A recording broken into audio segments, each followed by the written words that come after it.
فاضل بریلوی رحمۃ اللہ علیہ فرماتے ہیں کہ قیامت میں منظر اس طرح کا ہوگا کہ نبی پاک ہمارے آگے آگے چلیں گے اور ہمیں اللہ کی رحمت کی خوشخبری سناتے جائیں گے، اور جب حضور یہ خوشخبریاں سنائیں گے تو حضور کے لبہائے مبارکہ سے پھول گریں گے اور ہم ان کو اٹھاتے جائیں گے۔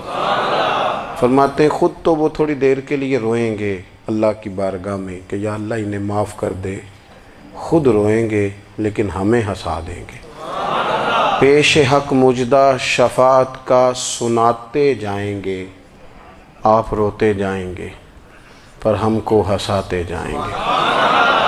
اور باغ جنت میں محمد صلی اللہ تعالیٰ علیہ وسلم، باغ جنت میں محمد مسکراتے جائیں گے، پھول رحمت کے گریں گے ہم اٹھاتے جائیں گے۔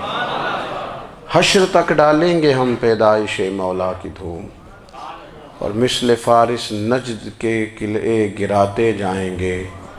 اور کیا ذوق بیان کیا، فرمانے لگے خاک ہو جائیں عدو جل کر مگر ہم تو رضا، دم میں جب تک دم ہے ذکر ان کا سناتے جائیں گے۔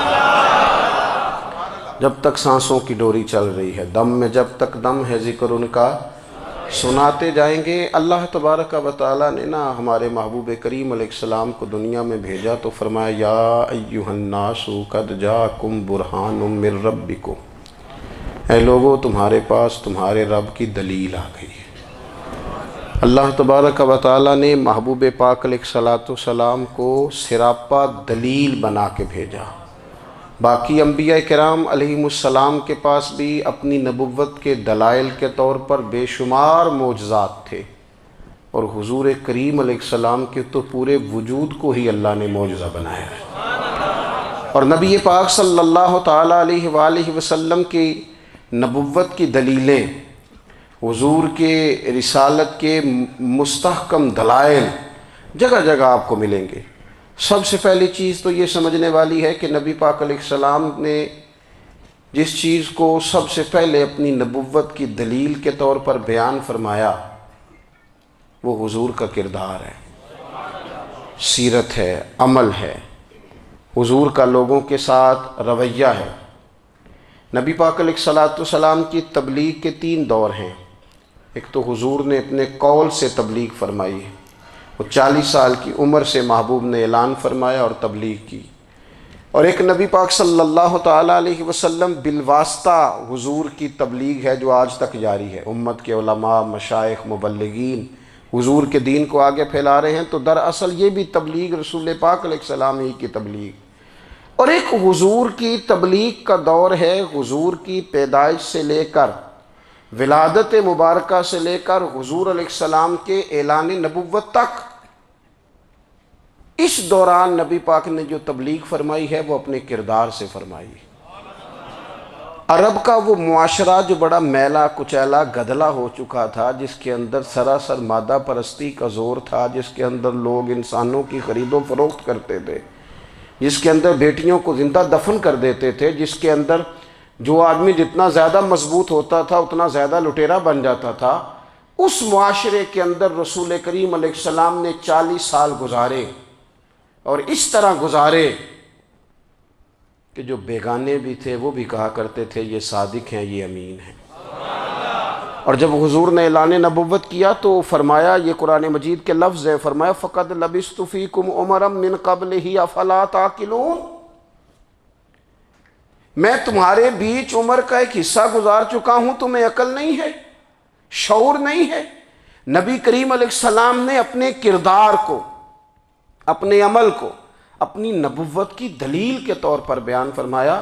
وہ تو حضرت حلیمہ بھی فرماتی ہیں نا، جب میں نبی کریم علیہ السلام کو اپنے گھر لے گئی تو میرا اپنا بچہ بھی دودھ پیتا تھا، 2 میرے بیٹے ہو گئے، ایک میری یہ نسبی اولاد اور حضور میری رضائی اولاد۔ تو کہتی ہیں جب میں کریم محبوب علیہ السلام کو اپنے سینے سے لگاتی تھی تو حضور میرے ایک پستان سے دودھ پیتے تھے اور دوسرا اپنے بھائی کے لیے چھوڑ دیا کرتے تھے۔ یہاں سے رسول کریم علیہ السلام نے کردار کے ذریعے تبلیغ، اور پھر اعلان نبوت سے پہلے ایک تنظیم عرب کے جوانوں پر، عرب کے سرداروں پر مشتمل بنائی گئی، جس میں نبی کریم علیہ السلام نے بڑا حصہ لیا سرکار نے، اور بڑے اہم لوگوں کو شعور حضور نے عطا فرمائے، وہ اس جماعت کا فیصلہ تھا کہ ہم سارے جوان، سارے بڑے لوگ ملیں گے۔ یہ حضور کے اعلان نبوت سے پہلے کی بات ہے۔ ہم بڑے لوگ ملیں گے، کسی بڑے کو کسی چھوٹے پر ظلم نہیں کرنے دیں گے، کسی آدمی کو کسی غریب کا حق نہیں کھانے دیں گے۔ حضور علیہ السلام نے نا اپنی کردار سے، اپنے عمل سے، اور آپ کا جو عمل ہوتا ہے نا وہ اصل ہوتا ہے۔ ایک ہوتا ہے آپ کوئی بات کرتے ہیں اور ایک ہوتا ہے کہ آپ کوئی عمل کرتے ہیں۔ آپ جب عمل کرتے ہیں تو عمل کے ذریعے بھی لوگوں تک بات پہنچتی ہے کہ دراصل آپ کا اٹھنا بیٹھنا چلنا پھرنا کیا ہے۔ میرے رسول کریم علیہ الصلاۃ والسلام کا اٹھنا بھی ایک نبی کا، بیٹھنا بھی ایک نبی کا، بات کرنا بھی ایک نبی کا، معاملات زندگی کرنا بھی ایک نبی کا، لین دین کرنا بھی ایک نبی کا۔ ایک شخص کہتے ہیں میں نے اعلان نبوت سے پہلے حضور علیہ السلام سے کوئی چیز خریدی تھی اور میں نے عرض کیا تھا آپ یہاں تشریف رکھیں، میں پیسے لے کے آتا ہوں۔ میں 3 دن کے بعد آیا۔ دیکھو یہ بات کرنی کتنی آسان ہے، بولنی کتنی آسان ہے، پر 3 دن یہاں میرے بھائی کو کسی شخص کو 2 گھنٹے انتظار کرنا پڑ جائے تو لوگ کہتے ہیں الانتظار اشد من القتل، یہ تو قتل سے زیادہ تکلیف والا معاملہ ہے منتظر رہنا کسی کا۔ کہتے 3 دن کے بعد میں آیا تو میرے رسول کریم وہیں تشریف فرمایا، بس اتنا فرمایا یار تم نے مجھے بڑی تکلیف میں ڈال دیا، 3 دن ہو گئے یہاں رکے ہوئے۔ تو حضور نے اپنے کردار کو، اپنے عمل کو، اپنے معاملات کو سب سے پہلے اپنی نبوت کی دلیل کے طور پر پیش کیا۔ کسی نے کیا خوب کہا تھا کہ جو تیری جان کے دشمن ہیں وہ بھی کہتے ہیں، وہ جو تیری جان کے دشمن ہیں، بظاہر تو آئے ہیں نا ہجرت کی رات جان لے لے، لیکن امانتیں حضور کے گھر میں رکھی ہوئی ہیں، امانتیں کاشانہ نور پہ پڑی ہیں۔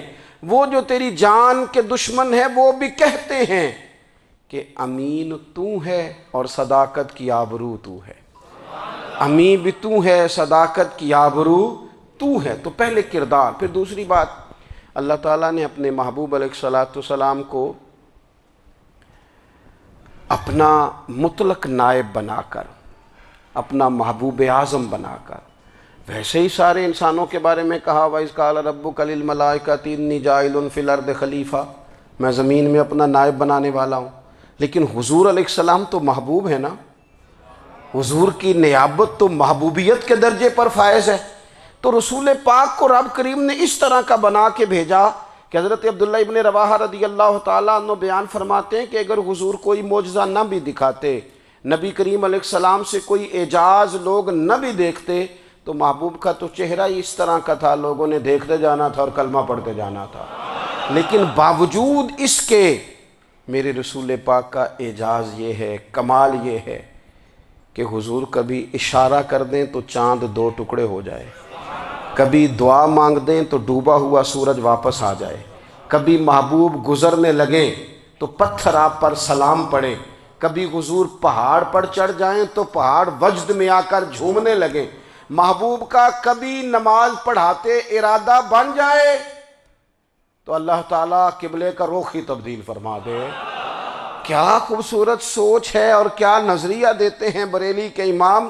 فرماتے ہیں اجابت کا جوڑا عنایت کا صحرا، دلہن بن کے نکلی دعائے محمد، اور اجابت نے جھک کر گلے سے لگایا بڑی ناز سے جب دعائے محمد۔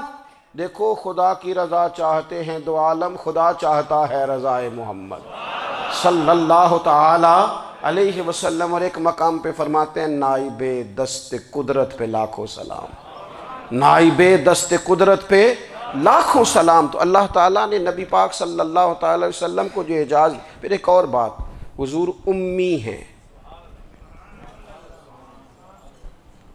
دنیا میں آ کر محبوب نے کسی سے پڑھا ہی نہیں۔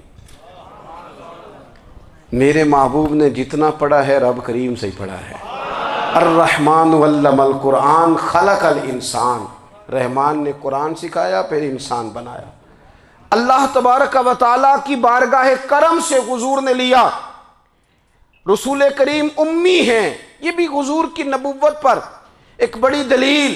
دیکھو ایک ہوتا ہے کوئی آدمی بچپن سے ہی کسی چیز سے شغف رکھے اور جب اس کی عمر بڑی ہو جائے تو کہتے ہیں اس کا تجربہ بڑا ہو گیا ہے، یہ پہلے کچھ شعر کہتا تھا، کوئی ادبی جملہ کہتا تھا، تو اب اس کی یہ کام کرتے کرتے عمر بڑی ہو گئی ہے تو رسوخ حاصل ہو گیا۔ 40 سال کی عمر مبارک تک نبی کریم نے ایک شعر بھی نہیں کہا۔ حضور علیہ السلام نے کبھی کوئی ایسی بات، ویسے تو حضور کی ہر بات حکمت والی، لیکن جس کو عرب کے لوگ اپنے لہجے میں شاعری یا اپنے لہجے میں ادب کہتے تھے، وہ حضور نے بیان نہیں فرمایا۔ لیکن جب 40 سال کی عمر میں اعلان نبوت کیا تو پھر بڑے بڑے فصیح و بلیغ، بڑے بڑے سیانے طفیل بن عمرو کہتے ہیں کہ اس شخص کو بھی میں نے دیکھا جسے بڑا ناز تھا اپنی فصاحت اور بلاغت پر، اور جب وہ حضور کے پاس آیا اور اس نے آ کے کچھ باتیں کی تو محبوب خاموشی سے سنتے رہے، اور جب وہ چپ کر گیا تو میرے کریم نے صرف سورہ فاتحہ پڑھی۔ کبھی اٹھتا تھا، کبھی بیٹھتا تھا، کبھی غور کرتا تھا، کبھی دائیں جاتا تھا، کبھی بائیں جاتا تھا، پھر کہنے لگا بتاؤ نا کلام کس کا ہے؟ فرمایا اس رب کا، اس رب کا، اس رب کا جس کا میں رسول بن کے آیا ہوں۔ نبی کریم صلی اللہ تعالیٰ علیہ وسلم امی ہیں، لیکن حضور نے کائنات کے رازوں سے پردے ہٹا دیے، نبی کریم نے جینے کے سلیقے بتا دیے، حضور نے ہر شخص کو اس کے مقصد حیات سے آگاہ کر دیا۔ نبی کریم علیہ السلام نے وہ فلسفہ حیات بیان کیا کہ لوگوں کو صرف جینے میں ہی مزہ نہیں آیا، مرنے میں بھی مزہ آنے لگا۔ لوگ آگے بڑھ بڑھ کے جانیں پیش کرنے لگے، اپنی اولادیں قربان کر، جو فلسفیوں سے کھل نہ سکا اور نکتہ وروں سے حل نہ ہوا، وہ راز ایک طیبہ والے نے بتلا دیا چند اشاروں میں۔ محبوب کریم امی ہیں، لیکن حضور نے اس طرح دنیا کو سکھایا، اس طرح دنیا کو پڑھایا، اس طرح حضور نے علم کے چراغ اور دیپ روشن کیے کہ قیامت تک جسے روشنی ملے گی نا، اسے صرف دروازہ مصطفیٰ سے ملے گی، اسے رسول کریم علیہ السلام کے در دولت سے ملے۔ کچھ لوگوں نے کہا کہ یہ اپنے پاس سے آیات بنا کے لاتے ہیں، اپنے گھر میں بیٹھ کے دعوے کر لینا تو کوئی مشکل کام نہیں نہ ہوتا، سارے لوگ ہی کر لیتے ہیں۔ بلکہ وہ ہمارے ایک بزرگ کہا کرتے تھے، خیالی پلاؤ پکائیے ٹکی ہو کدے بھی کاٹ نہ پائیے، کیونکہ کون سا پیسوں کا ڈالنا ہے، زیادہ ڈالیں آپ اور زیادہ ڈالیں۔ بہت سارے لوگ ہیں آج بھی، کچھ لبرل ہیں بیچارے، کچھ دین بیزار طبقہ ہے، وہ کہتے ہیں جناب ہمیں تو جدید باتیں بتائیں، ہمیں تو نئے اسلوب کے مطابق لے کے چلیں، ہمیں تو او بھائی سن، میرے نبی پاک علیہ السلام نے فرمایا میرا قرآن کبھی پرانا نہیں ہوگا، اسے پڑھ کے دیکھ، اس کی جدت کا حسن دیکھ، یہ تو کھلا ہوا باغ ہے، تو ایک دفعہ اس کے قریب آئے گا تو خوشبو ملے گی، دوسری دفعہ آئے گا تو اس سے زیادہ تازی ملے گی، ایک دفعہ پھل کھائے گا تو مزیدار ہوگا اور دوسرا کھائے گا ہو سکتا ہے شکل ملتی جلتی ہو لیکن ذائقہ بڑا نرالا ہوگا۔ تو تو صحیح نا، جب کچھ لوگوں نے کہا یہ خود سے بنا کے آیات لاتے ہیں تو فرمایا وَإِن كُنتُمْ فِي رَيْبٍ مِّمَّا نَزَّلْنَا عَلَىٰ عَبْدِنَا فَأْتُوا بِسُورَةٍ مِّن مِّثْلِهِ، اگر تمہیں کوئی شک ہے اس میں جو ہم نے اپنے بندہ خاص میں نازل کیا ہے تو تم بھی اس جیسی ایک آیت بنا کے لاؤ۔ اور چلو چیلنج کھلا ہی دے دیا، فرما وَادْعُوا شُهَدَاءَكُم مِّن دُونِ اللَّهِ، اللہ اور اللہ والوں کو چھوڑ دو، تفسیری ترجمہ عرض کر رہا ہوں، یعنی صحابہ کو چھوڑ دو، حضور کے ماننے والوں کو چھوڑ دو، باقی ساری دنیا کے کافر اکٹھے ہو جاؤ، ایک آیت بس قرآن جیسی لے کے آؤ، ایک آیت لے کے آؤ، ان کنتم صادقین، اگر تم سچے ہو۔ جوانوں سنو، کہا ایک آیت، اور یہ چیلنج آج تک قرآن مجید کا موجود ہے، آج تک وَإِن كُنتُمْ فِي رَيْبٍ مِّمَّا نَزَّلْنَا عَلَىٰ عَبْدِنَا فَأْتُوا بِسُورَةٍ مِّن مِّثْلِهِ، تم قرآن کے مقابلے کی ایک صورت لے کے آؤ اور سارے حمایتی اکٹھے کر لو اپنے، ان کنتم صادقین، اگر تم سچے ہو۔ جواب تو ادھر سے آنا تھا نا، لیکن کائنات کے رب نے جواب بھی خود دیا، فرمایا فَإِن لَّمْ تَفْعَلُوا وَلَن تَفْعَلُوا، اگر تم نہ لا سکے، اور فرمایا تم لا سکتے بھی نہیں، اگر تم نہ لا سکے اور تم لا سکتے بھی، نہ خنجر اٹھے گا نہ تلوار تم سے، یہ بازو میرے آزمائے ہوئے ہیں، وَلَن تَفْعَلُوا، تم لا بھی نہیں سکتے، فَاتَّقُوا النَّارَ الَّتِي وَقُودُهَا النَّاسُ وَالْحِجَارَةُ، پھر اس آگ سے ڈر جاؤ جس کا ایندھن آدمی اور پتھر ہے۔ اعدت للکافرین، بنائی کافروں کے لیے، بنائی مومنوں کے لیے تو رب نے جنت بنائی ہے۔ اعدت للکافرین، یہ دوزخ اللہ نے کن کے لیے بنائی ہے؟ اعدت للکافرین کہتا ہے کافر کے لیے بنایا۔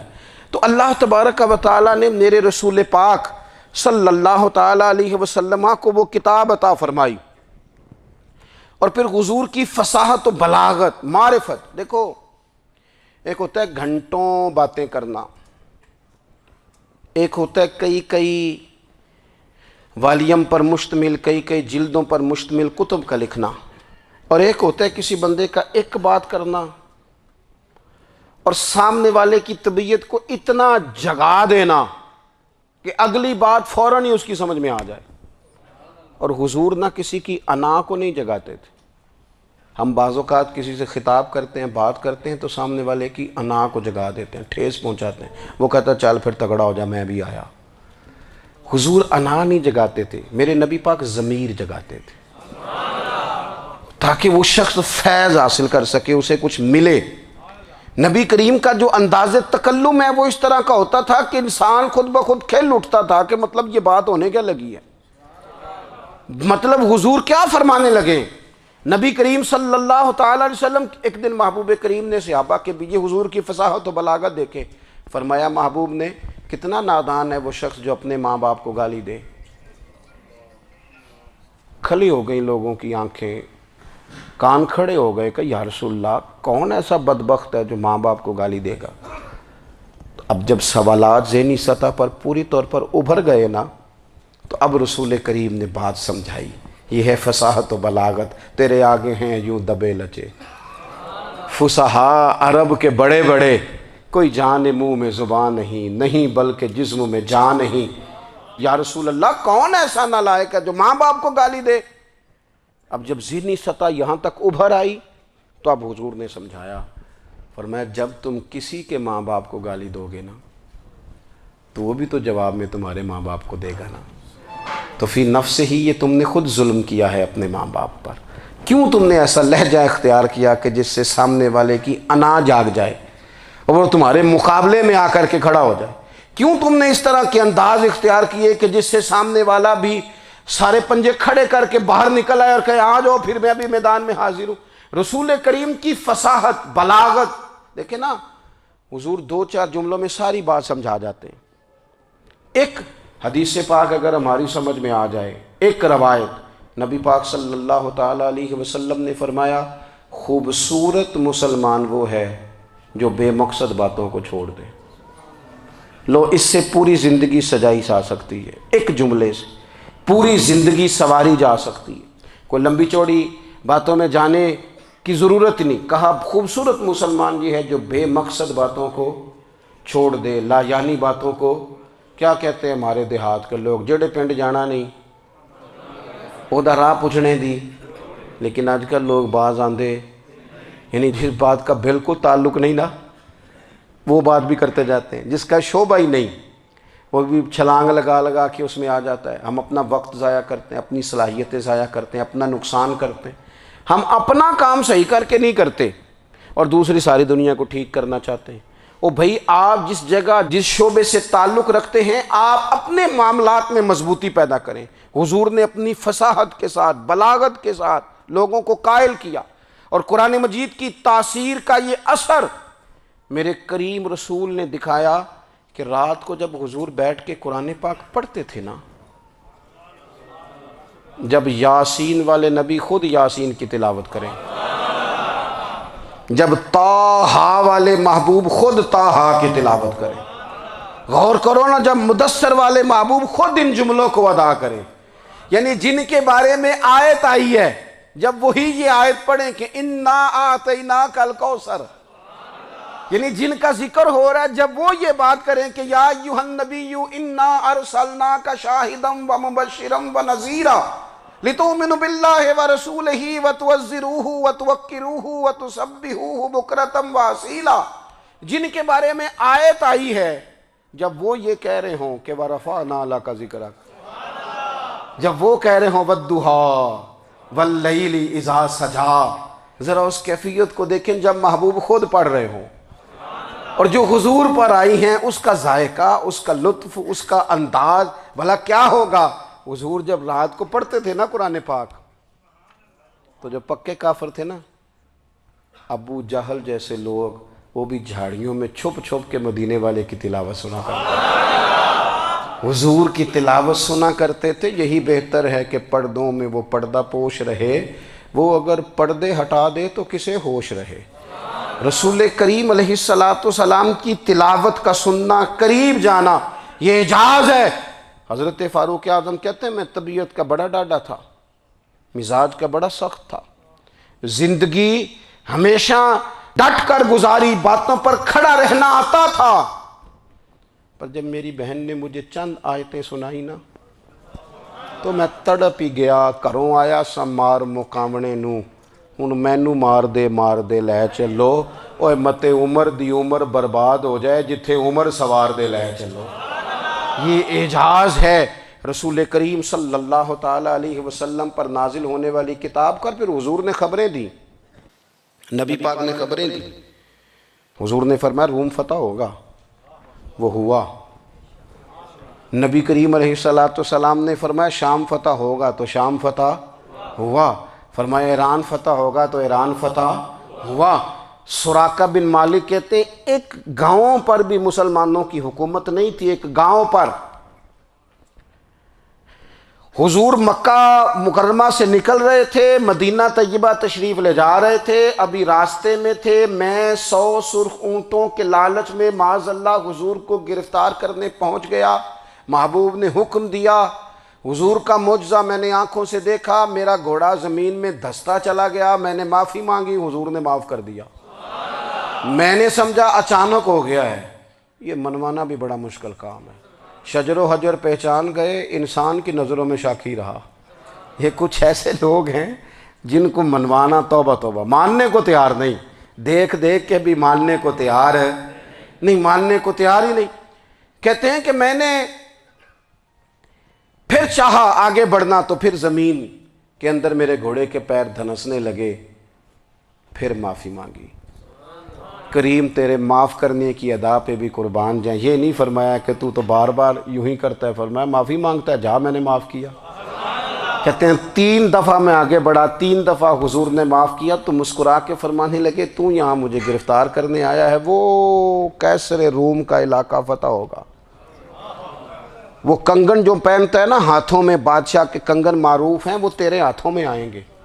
اللہ کرے آپ سمجھیں۔ یہ جو لوگ ڈری ڈری سہمی اور ہمارے بچے مایوسی کی معاذ اللہ باتیں کرتے ہیں، وہ دیکھیں حضور کس طرح کی گفتگو فرماتے ہیں۔ ابھی ایک گاؤں پر بھی اسلام کی حکومت نہیں، لیکن حضور کا خبر دینے کا انداز۔ کریم فرمانے لگے وہ کیسر روم کے جو کنگن ہوں گے وہ تیرے ہاتھوں میں آئیں گے۔ جناب سراقہ بن مالک فرماتے ہیں کہ میں مسلمان ہو گیا، حضور کا وصال ہو گیا، کنگن نہیں آئے۔ حضرت ابوبکر صدیق کا وصال ظاہری ہو گیا، کنگن نہیں آئے۔ جناب عمر کا دور آ گیا، سراقہ بوڑھے ہو گئے۔ کوئی بندہ پوچھتا نا کہ اب تو عمر ڈھل گئی ہے، زندگی کا پتہ نہیں، کہنے لگے نہیں میں نہیں جاتا،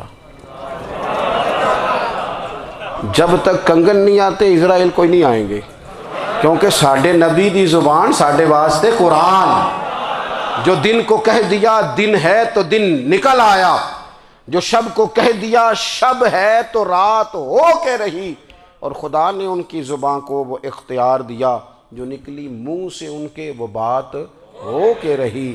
اور فاضل بریلوی کا تو انداز ہی پھر انوکھا ہے نا، وہ تو کہتے ہیں وہ زبان جس کو سب کن کی کنجی کہے، جس کو سب کن کی کنجی کہیں، اس کی نافذ حکومت پہ لاکھوں سلام۔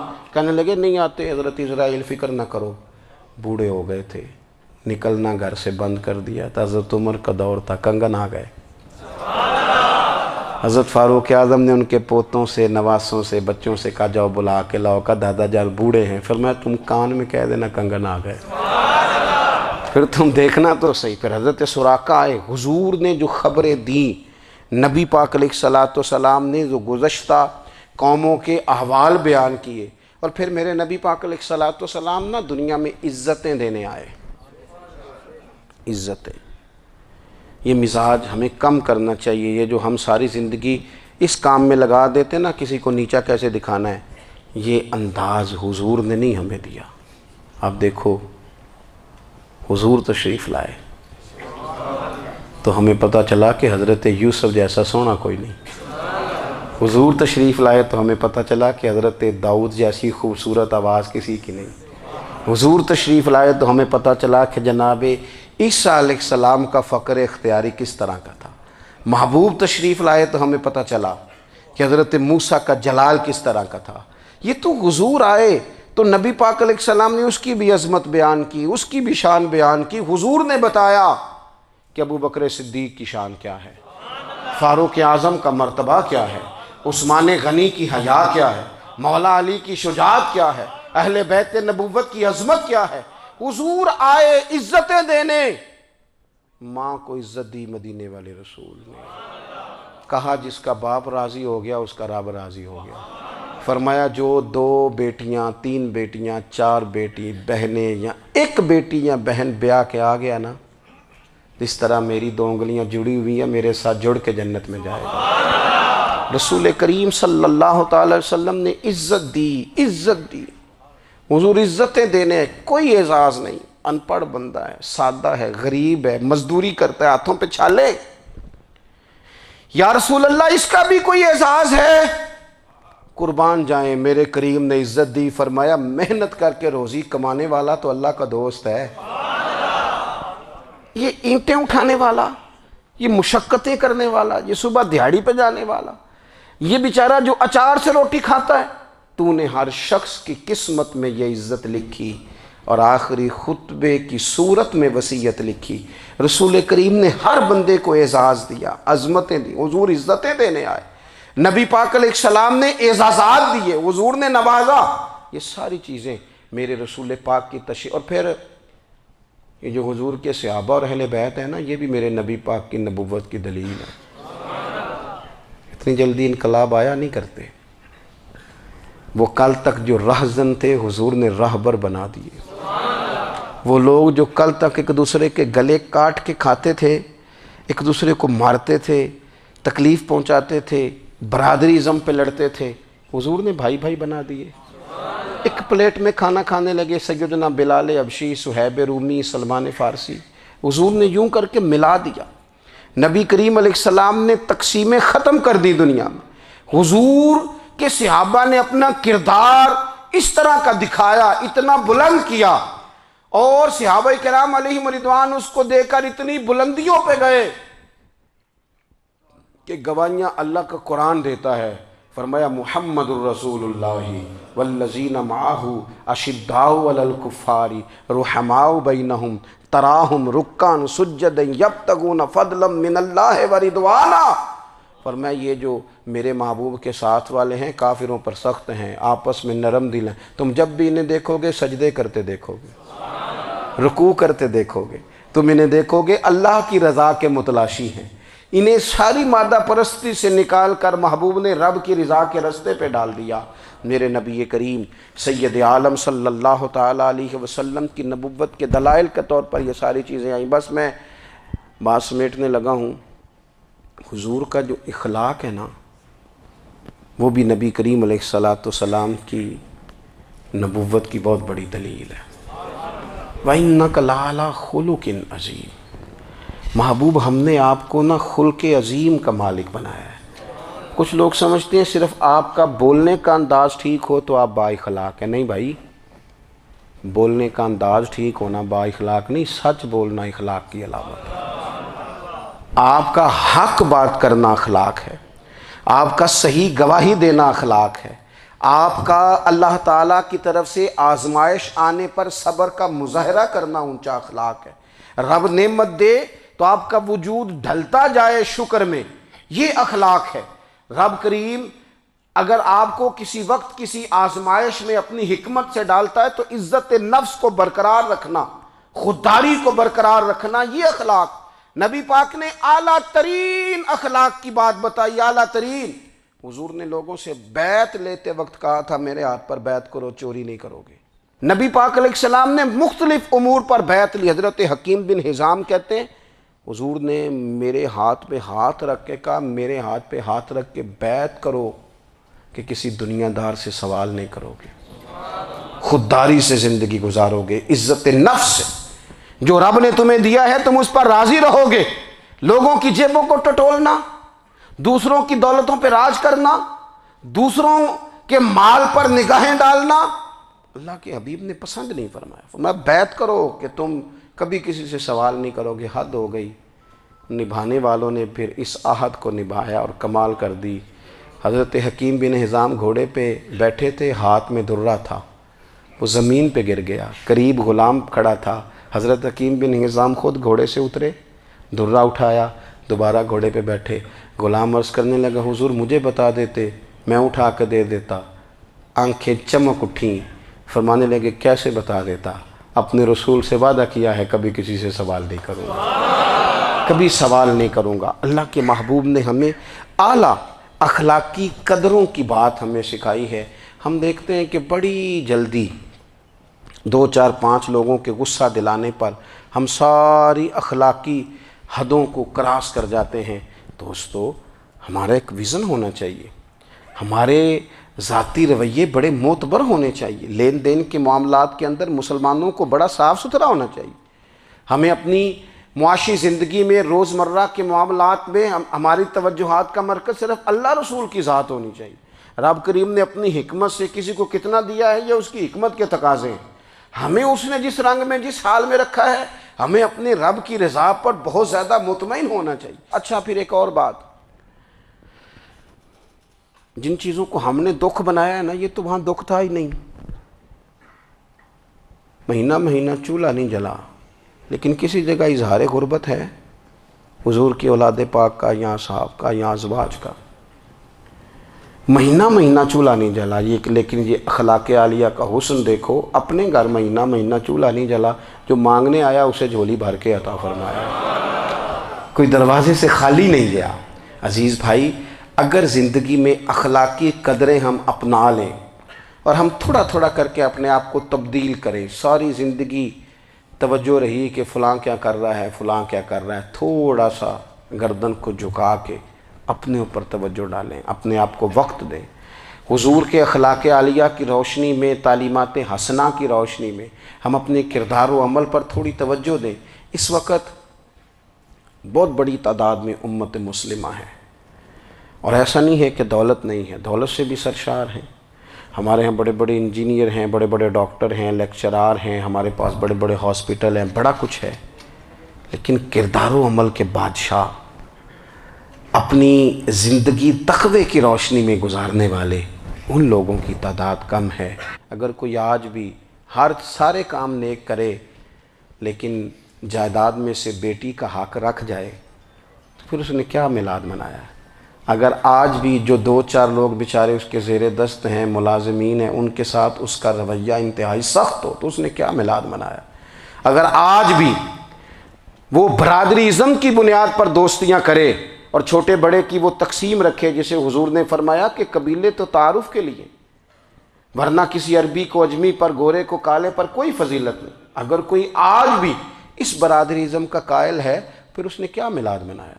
اگر کوئی شخص آج بھی اپنے آپ کو مادہ پرستی میں پوری طرح دھکیل چکا ہے اور رضا الہی کا مسافر نہیں بنا تو اس نے کیا میلاد منایا؟ اپنی طبیعتوں میں روحانی تبدیلی اور وہ خاص افکار جو حضور اپنے غلاموں میں پیدا فرماتے ہیں، ان افکار کو پیدا کرنا، سوچوں کو بدلنا، سوچوں کو، نظریات کو بدلنا، اپنے روزمرہ کے معاملات کا جائزہ لینا کہ ہم کس طرح آگے بڑھ سکتے ہیں اور کس طرح ہم ایک بہترین امتی اور ایک بہترین مسلمان بن سکتے ہیں، اس پر توجہ دینا، یہ میلاد ہمیں سبق دیتا ہے۔ اللہ تعالیٰ مجھے اور آپ کو عمل کی توفیق عطا فرمائے۔ آخر دعوایا ان الحمدللہ۔